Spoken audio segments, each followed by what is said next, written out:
This scope runs right around 300 bucks, especially when it's on sale with an instant rebate. And it's the second contender in my upcoming budget scope showdown.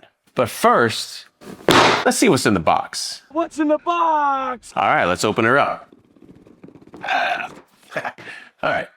First thing you see in the box is the scope itself. It's packaged nicely, some foam around it, and they do actually keep the sunshade wrapped around the scope. So it kind of makes it a little bit harder to get it off. You actually have to take the lens cover off the side. So I'll place that lens cover there. That way we can get the sunshade off and get the scope out for y'all to see.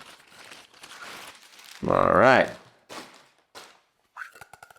Take that one off too. I will say I do like CVLIFE's scope caps. They're legit for what they are. There's that. We do have a box here. Let's see what's in the box.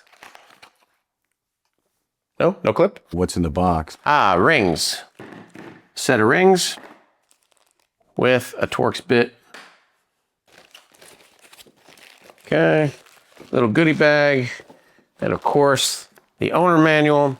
In the goodie bag, you have a throw lever that screws on, your zero stop, a battery, 2 batteries, and a tool to remove the turrets.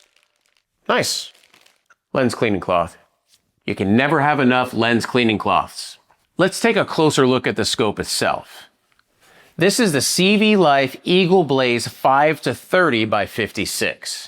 Just like the Monstrum, this is a first focal plane optic, and it also has ED glass. It also includes an illuminated reticle, a zero stop turret, and a locking turret for both the side and the top. Very cool.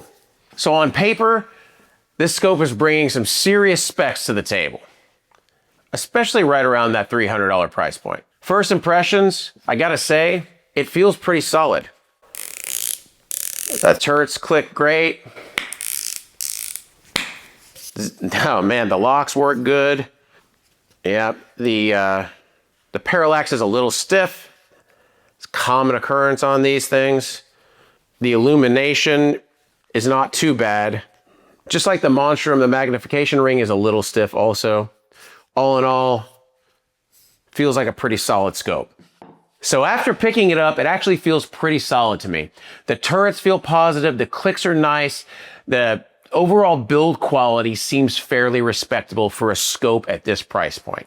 But of course, the real question is going to be, how will this thing perform once we get it out on the range and start looking at things at distance? I'll be doing a full review on this scope really soon, and then I'm going to be comparing it directly against 2 other scopes in this 3-scope budget showdown. Be sure to subscribe and ring the notification bell so you don't miss that one. I'll catch you in the next one. Adios. Peace!